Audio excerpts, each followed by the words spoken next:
morning, everybody. Welcome to Coffee Talk. And thanks for joining us for a few minutes today as we make sure we're all on the same page and connected about what's been happening at Lakeview and what will be happening in the weeks ahead. And so just as we love to look back, Sunday, we had I'm trying to think of a fancy word for a sermon, but it's my brain's needing more coffee.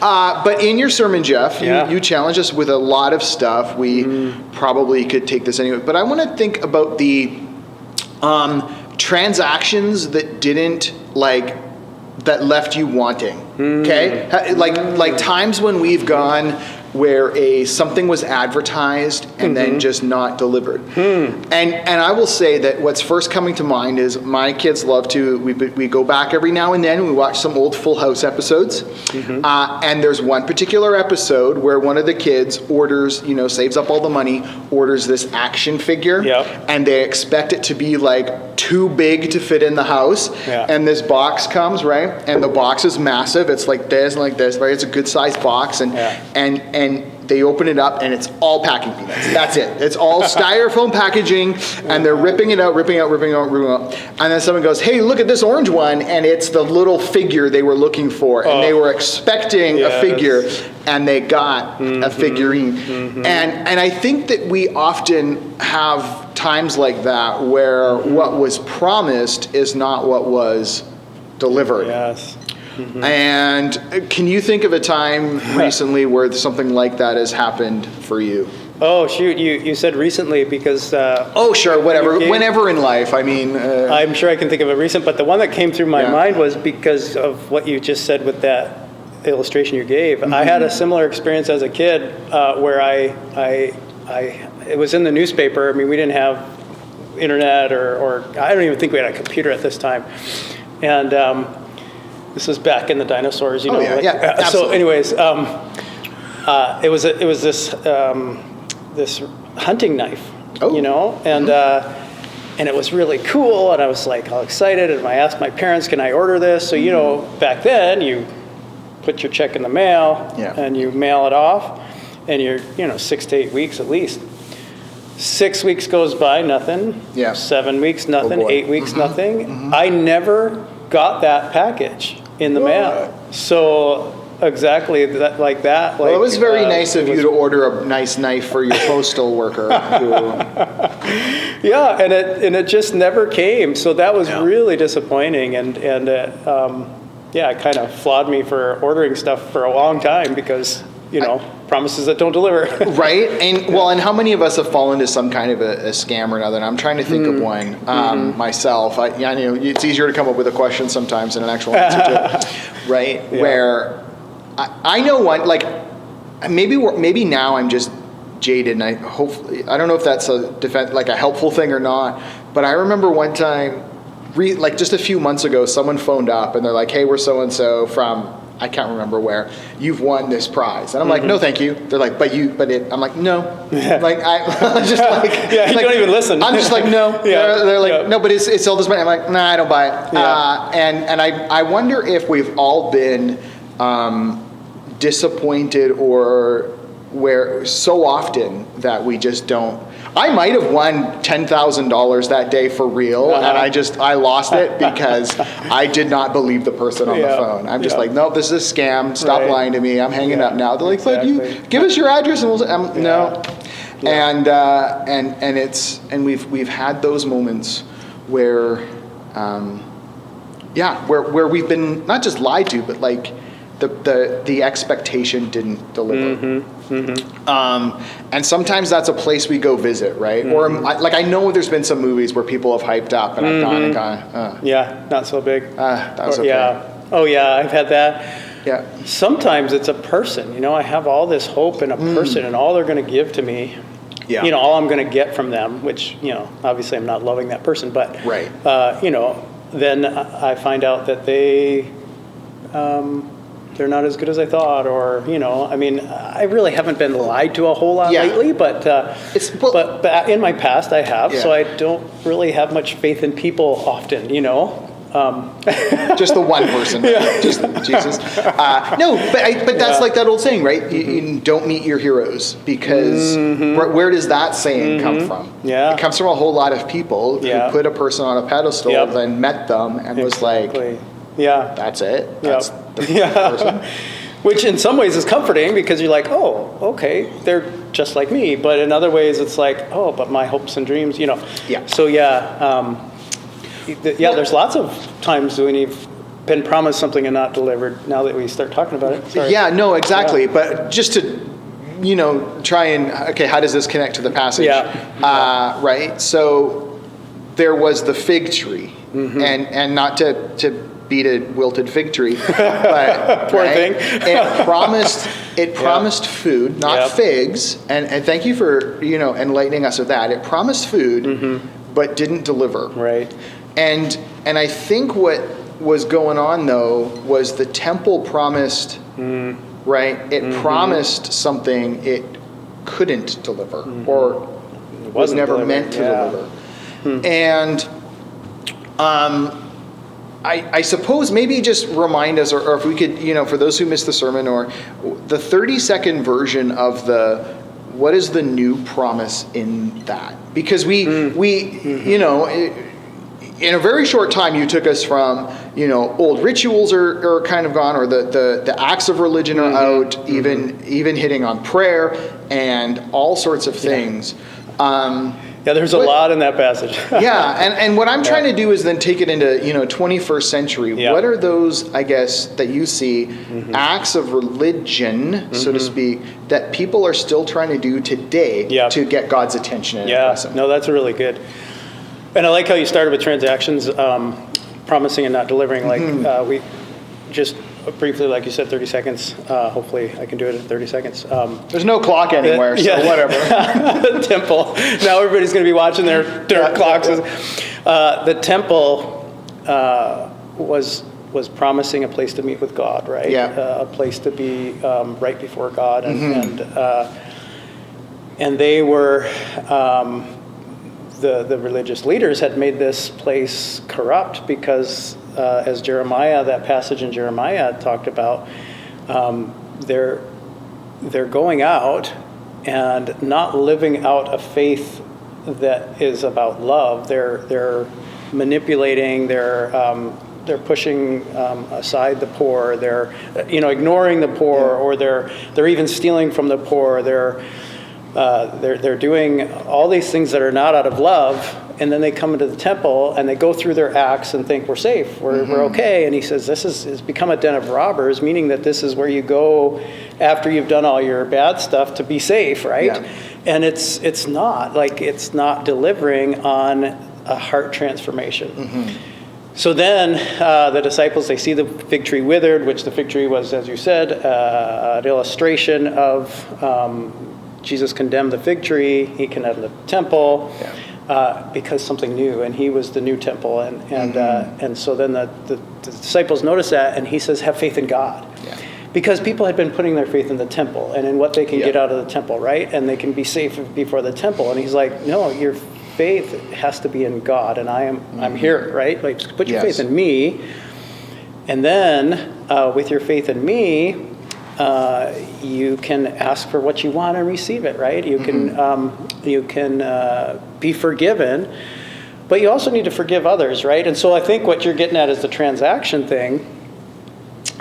Now we tend to be like, well, Jesus, I've asked you to forgive me. I've proclaimed my faith in you.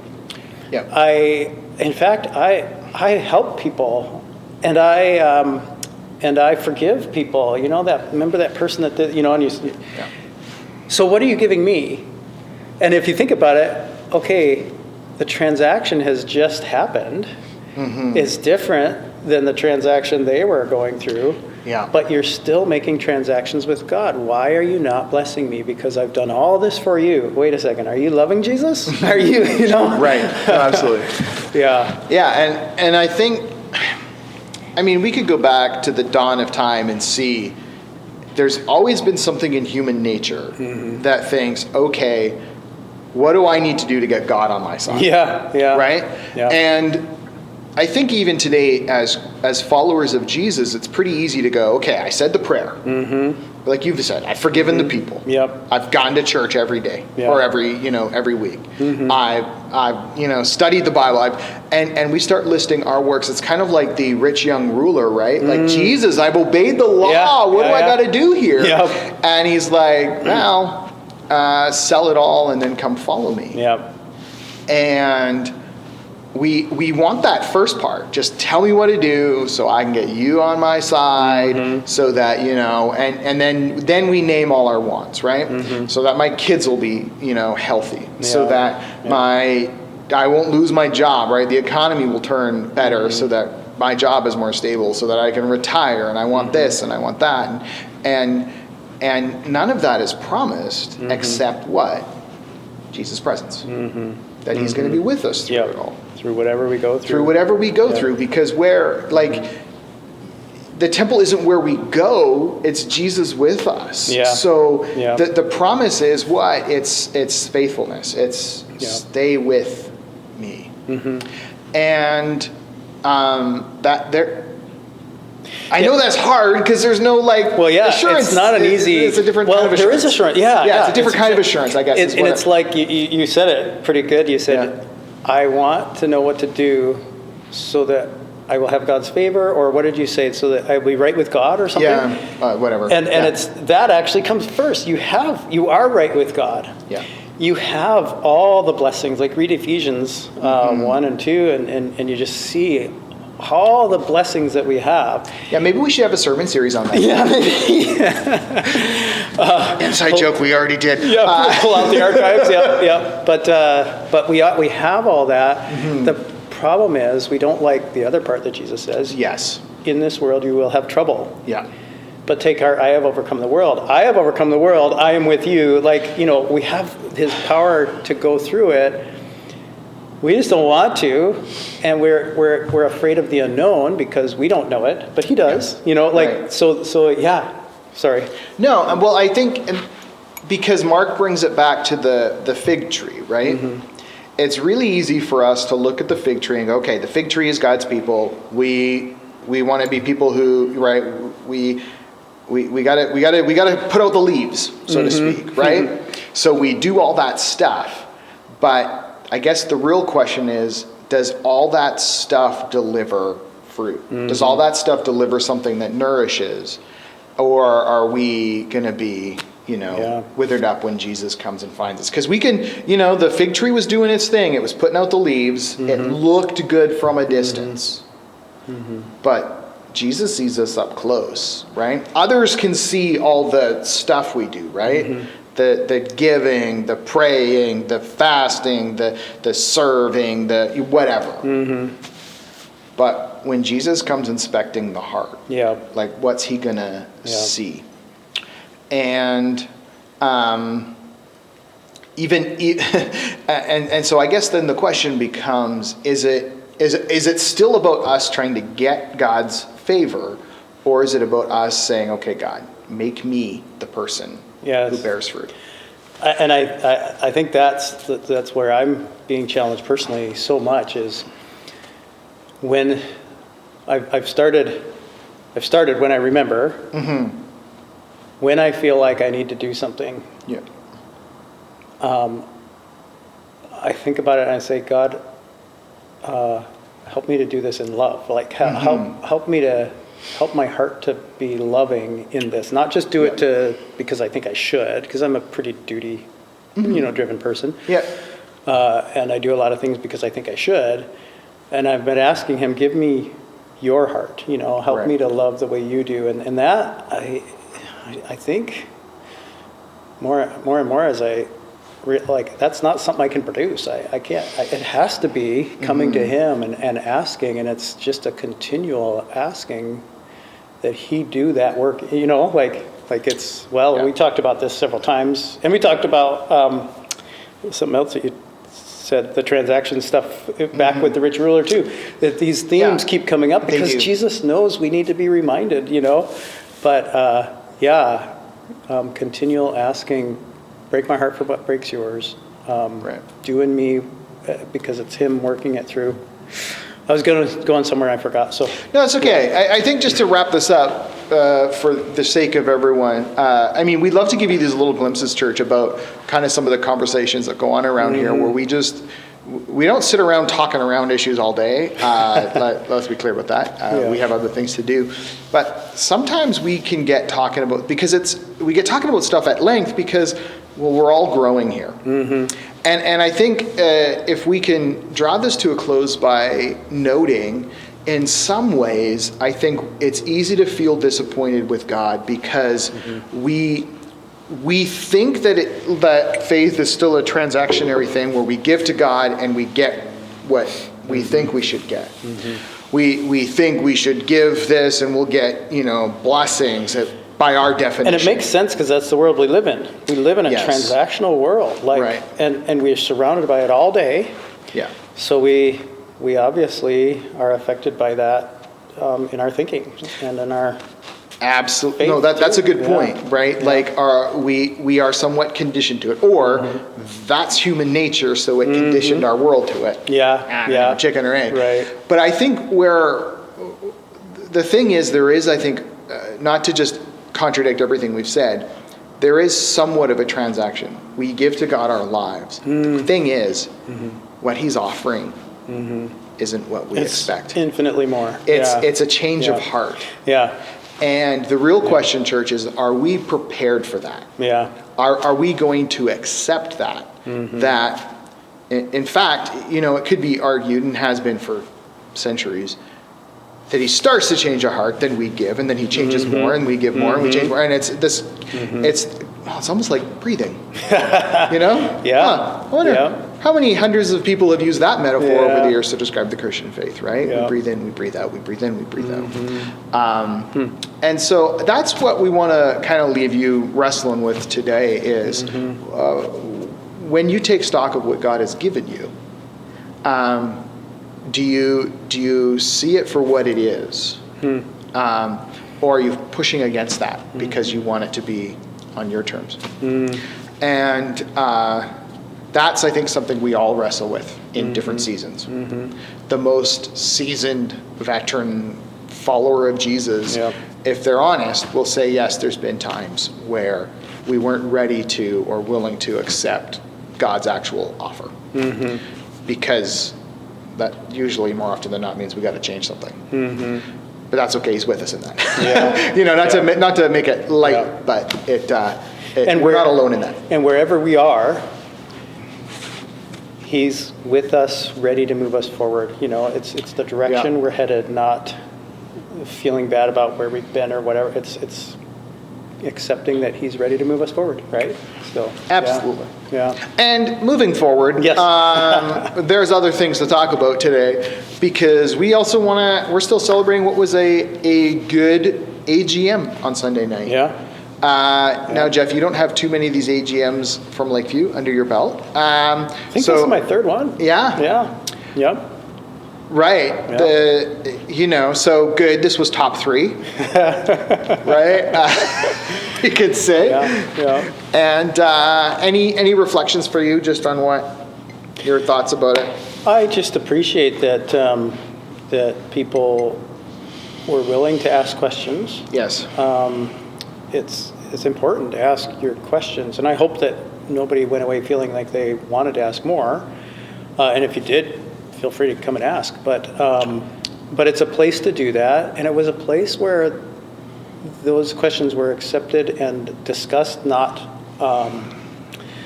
there wasn't anger, there wasn't frustration, it was just, that's something that we need to, we all acknowledge. We are heading into a year of opportunity because we've been restricted in the past 3 years that I've been here by, just trying to make sure healthcare is okay and everything with COVID. So we're looking ahead with that excitement that, we don't have to worry about those things.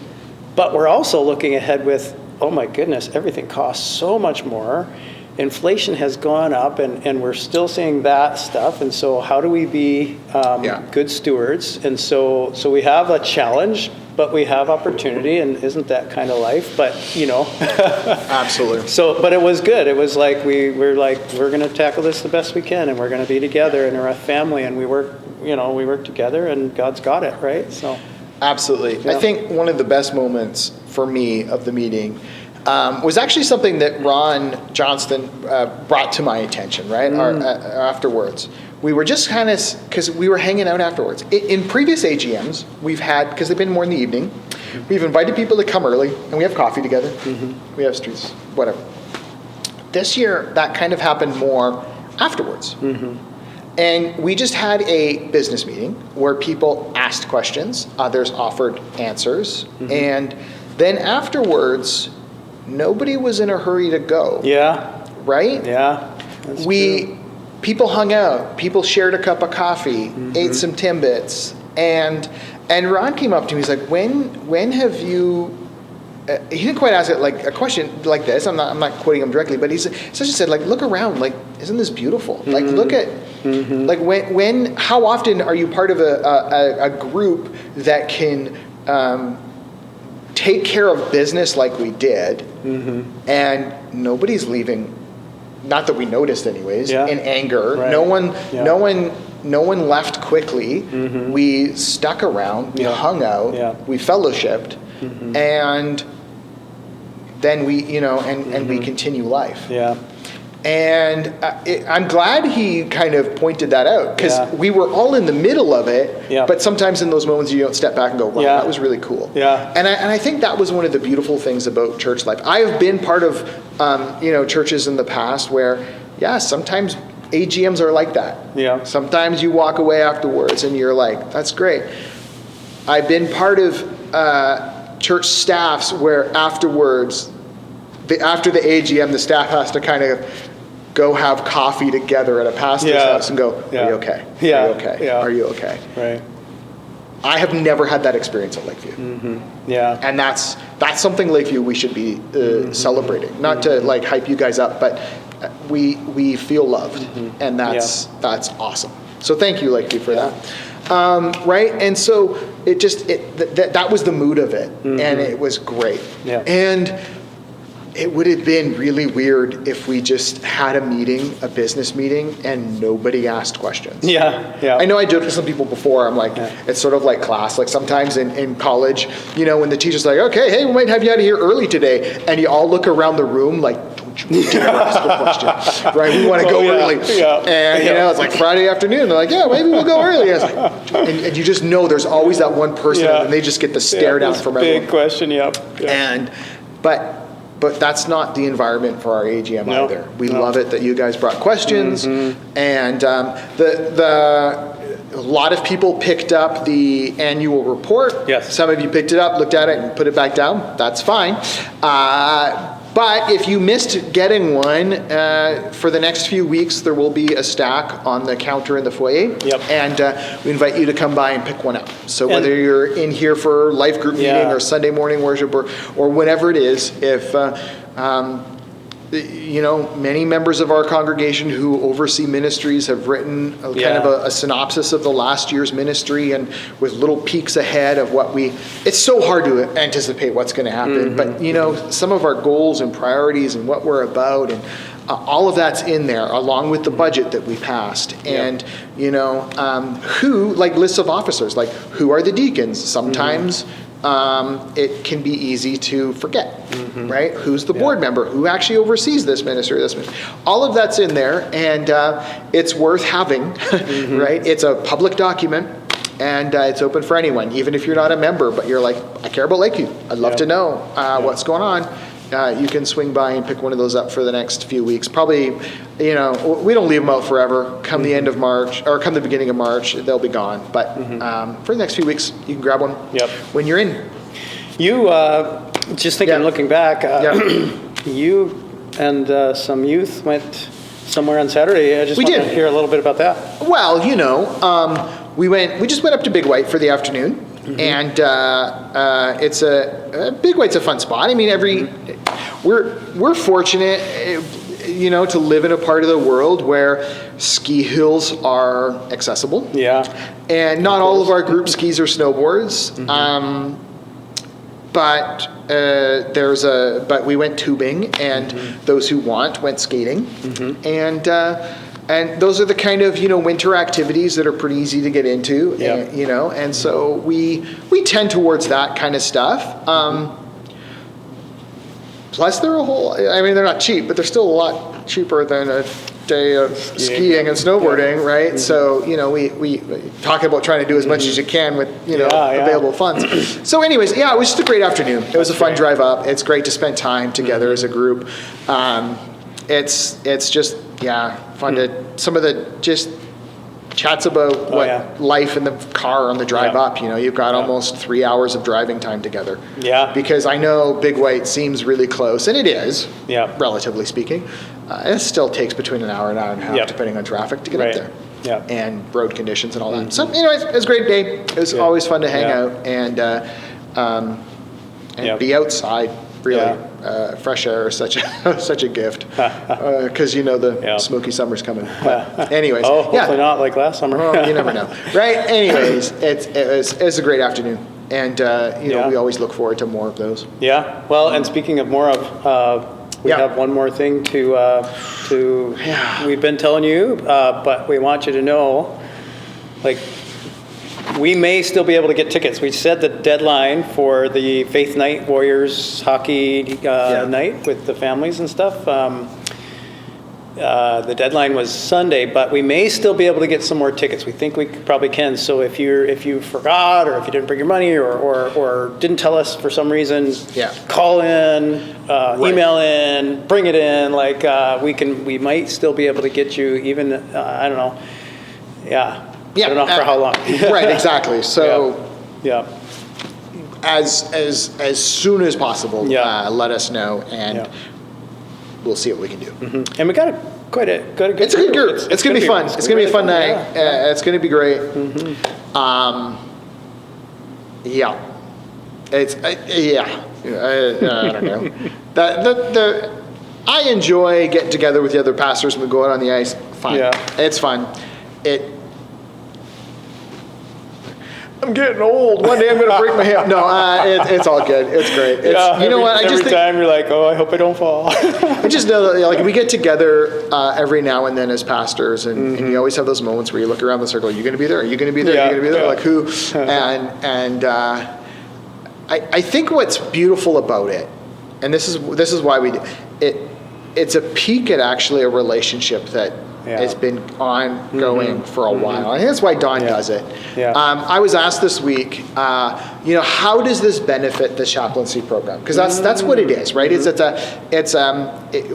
invite you to go and support the chaplaincy. How does it support it? Awareness, I think, is really one of the best answers. It'd be great. We should have asked Don for an official answer to that. It just occurred to me now, though. Yeah. But it's so easy, I think, to minister in silence. Yeah. But what he's doing week in and week out with the guys on the team, not just being a listening ear, because a lot of these are teenagers who are living away from home. Yeah. Right? Yeah. There is, some of these guys are from, eastern states, and they're far from home. And I've unfortunately seen enough teens who get out of the house for the first time, and it's really easy for life to train wreck. And so he's there walking with them, helping shape them. Even if, believers or not, he's got a heart for these guys. And wants to see them do well. And they have a lot of share respect. Jesus with them. Yeah, and they have a lot of respect for him and love for him. And they ask him some he talks about some of the things that they talk about. But we had them making Christmas boxes. Yes. And I could just see, how the respect they have. So it's really a neat program. It's a wonderful thing, and it's so we're going to support him. Make sure that the owners of the team and the managers know that it's a good thing that he's doing, right? Because sometimes when those dollars get tight, it's like, where do we cut? Do we need this guy? Do we need what he's doing? Well, although actually, yes. I think he raises his funds outside. Probably. But it's one of those things where it's like, do we need that? Yeah. Do we? Anyways, we want to go and just say, keep doing the good work, Don, because it's important. And we'll have fun together. Let's be honest. Even if you don't like hockey, it's fun to. There's always someone who's just like sitting there waiting. Is there going to be a fight, or they're watching the refs to fall, or whatever your thing is? It's all good. It's beautiful, and it'll be great to be together on that Saturday night 18th. coming up pretty quick. Yeah. Which is Family Day weekend, and so. Bring your family. Bring your family and do something together on Family Day. It's great. Anyways, I think that's pretty much it for today, right? That's already lots to kind of sift through. But thanks for spending some time with us. I won't even say a few minutes because it's more than a few now. But thanks for spending some time with us, and we look forward to seeing you again real soon.